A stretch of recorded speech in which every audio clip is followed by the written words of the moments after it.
Olá pessoal, tudo bem com vocês? Preparados para darmos continuidade ao direito de família? Bom, na aula passada nós fizemos uma breve introdução sobre a instituição família. Analisamos os princípios do direito de família. Demos início ao estudo do casamento e hoje vamos continuar falando sobre o regime de bens. O que seria isso? Quais são as suas espécies? Tá? Bom, trata-se do Estatuto Patrimonial do Casamento, regido pelos princípios da liberdade de escolha, da variabilidade, porque não existe um regime único, e da mutabilidade, uma vez que o regime ele pode ser modificado no curso do casamento. Os noivos fazem a escolha do regime de bens por meio de um contrato solene, que é registrado em cartório, denominado pacto antinupcial. Desde 1977 e ainda hoje, nos termos do artigo 1640 do Código Civil, o regime legal supletivo é o da comunhão parcial de bens, ou seja, via de regra, o regime de bens ele será o da comunhão parcial, a não ser que os noivos tenham escolhido algum outro regime de bens. Agora, quais são os regimes que a lei prevê? Os regimes são os seguintes: a separação obrigatória de bens, que é a separação legal, participação final nos aquestros, a comunhão parcial de bens, a comunhão universal de bens e a separação convencional de bens. As hipóteses de separação obrigatória de bens estão previstas no artigo 1641 e se referem apenas ao casamento, tá? Vejamos.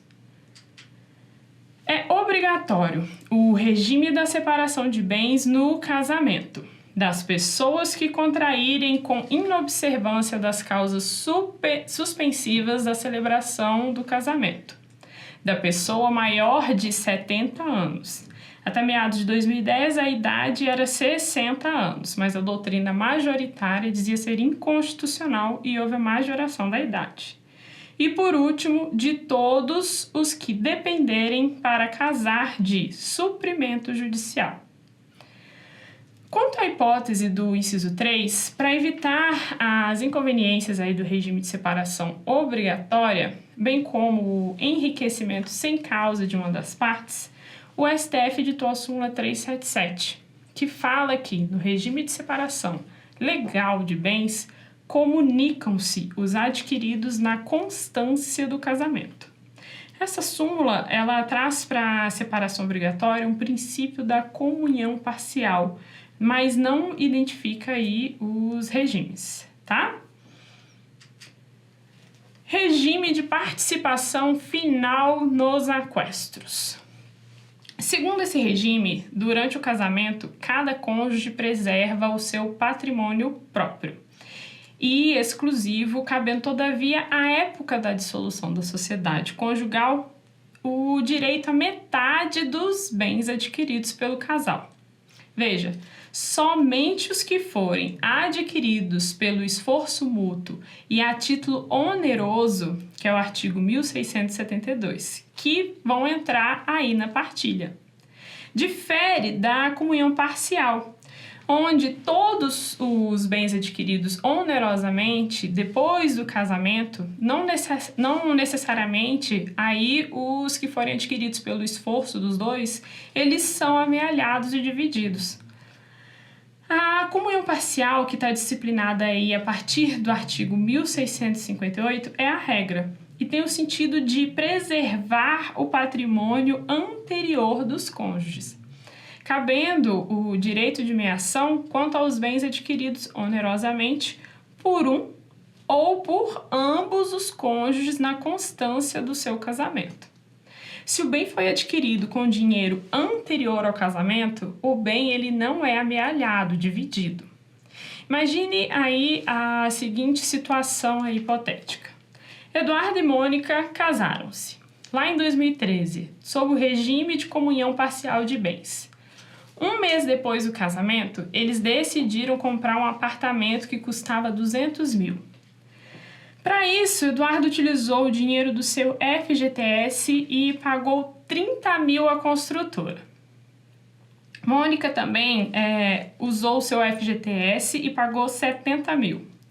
Os 100 mil restantes foram doados pelo pai de Mônica, que transferiu para a conta da construtora. Ocorre que o casamento ele não deu certo e lá em 2014 o casal decidiu se divorciar. Surgiu então uma disputa entre os dois para saber como que eles iriam dividir o apartamento. O advogado de Eduardo sustentava que eles deveriam vendê-lo por 200 mil e dividir o dinheiro igualmente. Metade para Mônica, metade para Eduardo. Considerando que se tratava de um regime de comunhão parcial de bens. A advogada de Mônica, por sua vez, ela concordava em vender, mas ela afirmava que Eduardo teria direito a receber de volta apenas os 15% do valor da casa, que era 30 mil, a quantia que ele tinha contribuído na época para a aquisição. Os demais 85%, que são os 170 mil, eles pertenceriam à esposa, já que 100 mil foi doado pelo pai dela e 70 mil veio do seu FGTS. No caso concreto, Eduardo alegou que, como o pai de Mônica não especificou para quem ele estava doando dinheiro, presume-se que foi um presente para o casal. E aí, o que será que o STJ aceita nesse caso? Os 100 mil doados pelo pai de Mônica, eles devem se comunicar? No momento do divórcio, tanto Eduardo como Mônica, eles têm direito a metade desse valor cada um? Não. No caso concreto, o valor doado pelo pai de Mônica, ele não se comunica e não deve ser partilhado no momento do divórcio. Isso porque não existe qualquer prova de que essa doação tenha sido feita em favor de ambos os cônjuges. Ressalte que a doação ela foi feita sem nenhuma formalidade nem indicação de quem seria o beneficiário. Diante disso, presume-se que o pai ele tenha querido beneficiar apenas a sua filha, sua herdeira. Para que se considerasse que a doação foi para o casal, isso deveria ter sido dito de forma expressa, documentada. Dessa forma, os 100 mil que foram doados pelo pai de Mônica deverão ficar com ela no momento do divórcio, já que não se comunicaram por não ter sido uma doação em favor de ambos os cônjuges. Agora, e quanto ao FGTS utilizado? 30 mil que foi Eduardo e 70 mil que foi de Mônica. Nesse caso, o STJ ele fala que, diante do divórcio de cônjuges que viviam sob o regime da comunhão parcial de bens, não deve ser reconhecido o direito à meação dos valores que foram depositados em conta vinculada ao FGTS em datas anteriores à constância do casamento e que tenham sido utilizados para a aquisição do imóvel pelo casal durante a vigência da relação conjugal. No caso aí da comunhão parcial, então, só se comunica o que for obtido a título oneroso, comprado pelo casal ou por um deles na constância do casamento. Ou se for por doação, é preciso provar que a doação foi feita para o casal, tá? Bom, vamos agora ao regime de comunhão universal de bens. No regime da comunhão universal, nos termos do artigo 1067 seguintes, opera-se uma fusão, tanto do patrimônio anterior ao casamento, como do patrimônio posterior do casamento, inclusive na forma da lei. As respectivas dívidas de cada um entram também aí nesse bolo.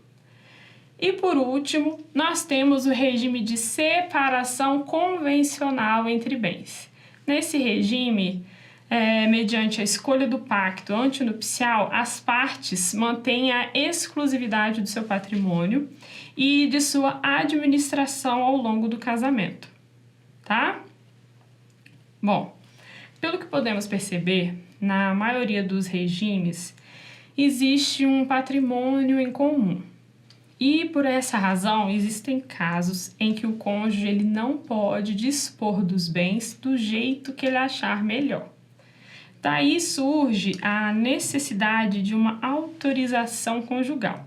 São as chamadas outorgas uxória ou marital. Não é aí um requisito essencial a todo negócio jurídico. Contudo, certos atos sem ela não teriam validade jurídica. O instituto da outorga uxória ou marital, ele está descrito lá no artigo 1647 do Código Civil de 2002. Assim é a redação do artigo. Artigo 1647. Ressalvado o disposto no artigo 1648, nenhum dos cônjuges pode, sem autorização do outro, exceto no regime da separação absoluta, alienar ou gravar de ônus real os bens imóveis, pleitear como autor ou réu acerca desses bens ou direitos, prestar fiança ou aval, fazer doação, não sendo remuneratória de bens comuns ou dos que possam integrar futura meação. Parágrafo único. São válidas as doações nupciais feitas aos filhos quando casarem ou estabelecerem economia separada. Portanto, não podem aí vender os cônjuges, né? Não podem vender ou então, por exemplo, dar em hipoteca um bem imóvel do casal. Não pode também o cônjuge ser fiador ou avalista de uma outra pessoa, doar bens que sejam do casal ou que possam vir a ser do cônjuge no momento da partilha, sem essa autorização. Agora, essa necessidade de anuência, concordância na forma da outorga uxória não se aplica aos casais que contraem matrimônio em regime de separação total de bens, tá? Ainda são válidas as doações nupciais feitas aos filhos quando casarem ou estabelecerem economia separada, tá? Conforme aí o parágrafo único. Bom, vimos aí como se dá o casamento. Mas e quanto à sua dissolução? O que o nosso ordenamento jurídico prevê? O casamento, atualmente, ele se dissolve pelo divórcio.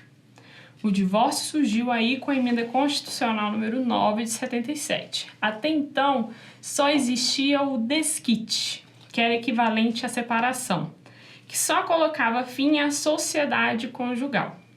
Importante a gente dizer aqui que as pessoas não podiam realizar novas núpcias, elas não podiam casar novamente. Somente em 1988, o divórcio ele perdeu o seu caráter de excepcionalidade. Até a Constituição de 88, só era possível um divórcio por pessoa, ou seja, se eu que sou divorciada me casasse com um solteiro, eu tirava dele a oportunidade dele se divorciar, porque eu não podia me divorciar. Isso era a unicidade do divórcio. Atualmente, a pessoa ela pode se divorciar quantas vezes ela possa casar. Olha aí o caso da Gretchen, do Fábio Júnior, né? Podendo fazê-la, inclusive, extrajudicialmente. Vejamos o que dispõe o Código de Processo Civil. Artigo 733. O divórcio consensual, a separação consensual e a extinção consensual de união estável, não havendo nascituro ou filhos incapazes e observados os requisitos legais, poderão ser realizados por escritura pública, da qual constarão as disposições de que trata o artigo 731.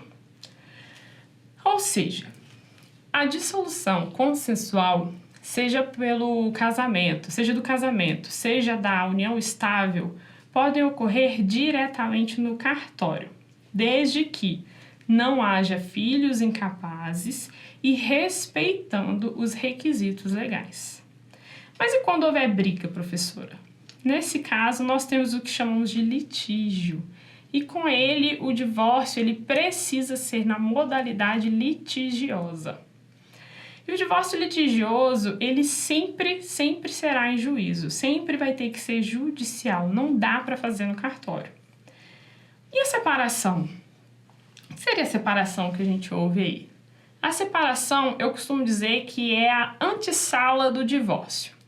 Ela acontece antes de se dar o divórcio. Ela encerra a sociedade conjugal, mas sem acabar com o vínculo conjugal, que só se encerra com o divórcio. A separação judicial, ela põe fim aos deveres de coabitação, fidelidade recíproca e ao regime de bens, tá? Se as partes separadas elas quiserem retomar a vida conjugal, elas podem fazê-lo por mera petição dirigida ao juiz. Ou seja, as partes não precisam casar de novo. Seria essa a vantagem aí da separação, mas que na realidade não faz mais sentido, uma vez que o Código Civil ele também facilita o casamento entre esses cônjuges que de uma maneira tão simples quanto fazer uma mera petição ao juiz, como é o caso aí dos separados que querem restabelecer a sociedade conjugal, tá? A separação, ela não acaba com o vínculo matrimonial, que significa que os separados, eles não podem contrair qualquer outro casamento enquanto não se divorciarem. Portanto, se você quer separar e pretende desfazer totalmente o vínculo material, o divórcio é a forma jurídica de extinguir totalmente o casamento. Então, atualmente a separação ela tem entrado aí em desuso. Os casais que desejam se separar já entram geralmente diretamente com o divórcio. Ocorre que a gente ainda tem muitos casais que são somente separados, que eles não fizeram a conversão para o divórcio. Isso porque antes da Emenda Constitucional de 66, lá de 2010, para se ter direito ao divórcio, era necessária aí uma prévia separação judicial por mais de um ano, ou no caso, comprovada a separação de fato, por mais de 2 anos. E muita gente entrou com a ação de separação e esqueceu de converter isso aí em divórcio. Mas como nós vimos aí, hoje em dia o casal que quiser dissolver o vínculo matrimonial, ou mesmo se só um deles quiser, é possível entrar diretamente com a ação de divórcio. O texto constitucional não revogou os dispositivos do Código Civil e da Lei 6.515. Ele tão somente deixou de exigir esse prazo, seja para o divórcio direto, seja para a conversão da separação em divórcio. Então, se o casal preferir, é possível, sim, ele pedir primeiramente a separação, mesmo que a gente não tenha visto isso aí no dia a dia. Ok. Vimos aí sobre a instituição do casamento e a sua dissolução. Mas como nós já falamos, há muitos anos, inúmeras famílias são formadas sem que seja celebrado o casamento. Ocorre que, mesmo assim, é formada uma sociedade, uma comunhão de bens e obrigações. E por esse motivo, a legislação e os juízes, eles precisaram regular essa situação, que é a chamada união estável. O meu amado direito previdenciário foi o primeiro ramo do direito brasileiro que efetivamente se preocupou, ainda que em um âmbito bem restrito, com os direitos da concubina, chamada à época. O direito civil de feição mais casamentária e conservadora somente se voltou a essa tutela por meio do direito obrigacional. A concubina teria, ao menos, direito à indenização por serviços domésticos prestados, tá? Mas o direito ainda no campo obrigacional avançou um pouco mais para deixar de tratar a concubina como mera prestadora de serviços, e passou a encará-la como integrante de uma sociedade de fato.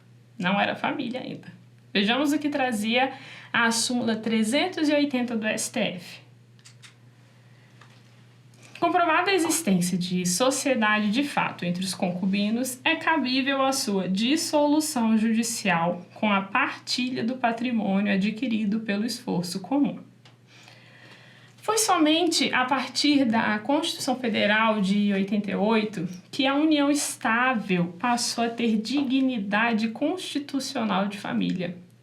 Concubinato passou a ser união estável. Concubinos passaram a ser companheiros ou conviventes. Até então, o tratamento dispensado à companheira ele era tipicamente obrigacional. Mas pouco tempo depois, duas importantes leis foram editadas, regulamentando a união estável. A Lei 8.971, lá em 94, e a Lei 9.278, em 96. Essas leis passaram a reconhecer de forma pioneira no Brasil direitos de família à união estável, tais como alimentos, divisão patrimonial e herança. O STJ ele tem admitido direito aos alimentos à companheira, mesmo antes aí da Lei de 1994, com fundamento direto na Constituição Federal. Atualmente, a união estável é regulada pelo Código Civil de 2002 e a partir aí do artigo 1723. Vejamos. É reconhecida como entidade familiar a união estável entre o homem e a mulher, configurada na convivência pública, contínua e duradoura e estabelecida com o objetivo de constituição de família. Percebe-se que não existe tempo mínimo para a configuração da união estável.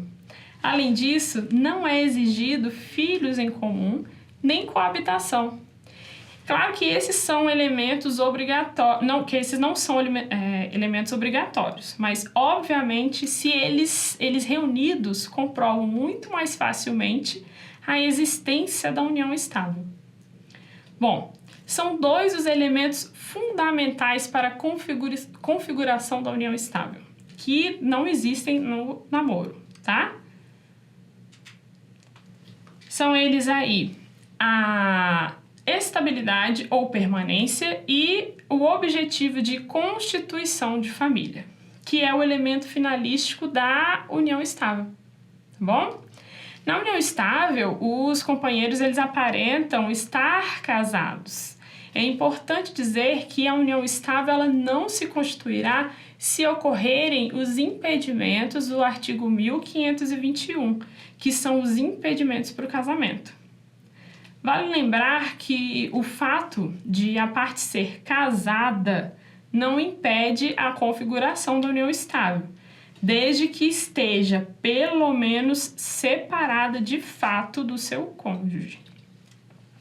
Se a pessoa for casada sem ser separado, não há aí a união estável, tá? Quanto ao âmbito patrimonial, o Código Civil de 2002, em seu artigo 1725, inovou ao dispor que, salvo contrato escrito em contrário, aplica-se à união estável o regime de comunhão parcial de bens. Ou seja, a não ser que o casal tenha feito um contrato especificando o regime da união estável, o regime adotado será o da comunhão parcial de bens, tá? Esse contrato aí, ele é denominado contrato de convivência, beleza? Vale lembrar que esse contrato, ele não cria a união estável, ele somente reconhece-a. Entretanto, vale lembrar que a união estável, ela é um fato da vida, não podendo, portanto, ter um regramento afastado aí por um contrato. Ou seja, um contrato que fale que não existe união estável entre o casal não tem valor nenhum, se na prática for provado que o casal vivia sim em regime de união estável. Muito embora a união estável não precise de uma celebração ou de um contrato por escrito para existir, já que o que vale é a realidade fática do casal, nosso ordenamento jurídico prevê a possibilidade de regularização dessa situação, a fim aí de evitar problemas futuros. É a ação declaratória de união estável, que pode visar tanto a mera declaração da união à vida, como também conter pretensões cumuladas, como a partilha de bens ou o efeito de família. É importante dizer que o Superior Tribunal de Justiça, STJ, já entendeu existir o legítimo interesse do companheiro em promover a ação declaratória da união estável, independentemente da existência de bens a partilhar. Por outro lado, com o rompimento da vida em comum e quando não realizada a divisão patrimonial de forma amigável, com um acerto financeiro entre as partes, poderá ser feito o pedido de meação sobre os bens adquiridos durante a convivência. Nessas situações, a ação declaratória de reconhecimento e dissolução da união estável será acumulada com o pedido de meação sobre os bens adquiridos durante a convivência. Bom, nós já entendemos que companheiro e companheira é diferente de concubinos e amantes. Mas será que os amantes possuem algum direito aí no direito de família? O artigo 1727 prevê: as relações não eventuais entre o homem e a mulher impedidos de casar constituem concubinato. Conforme aí o entendimento majoritário na jurisprudência do Superior Tribunal de Justiça e do Superior Tribunal Federal, as relações paralelas constituídas com pessoas casadas, não separadas de fato, ou que já tenham constituído uma união estável, não constituem família, mas uma mera sociedade de fato. Nesses casos de união paralela, tem-se aplicado aquela súmula 380 do STF, a qual consagra o direito do concubino à participação patrimonial em relação aos bens que forem adquiridos pelo esforço comum, só o que eles adquiriram juntos. Além disso, a concubina não tem direito à meação patrimonial, não tem direito a alimentos, nem direitos sucessórios. O STF e o STJ também têm negado direitos previdenciários aos concubinos. A ação cabível aí à concubina, conforme o entendimento que prevalece na jurisprudência, é a de reconhecimento de dissolução de sociedade de fato, que ocorre na vara civil e não na vara de família e sucessões, uma vez que não é considerada família, tá bom? Bom, vamos então encerrar a aula de hoje e nas próximas aulas nós vamos continuar vendo aí sobre filiação, guarda, tutela e curatela, direito aos alimentos e por aí vai, tá? Eu espero que vocês tenham aproveitado e eu estou à disposição de vocês para sanar eventuais dúvidas que venham a surgir, tanto aqui pela plataforma de vocês, quanto pelo meu endereço de e-mail e página do Instagram. Fiquem com Deus e até a próxima aula.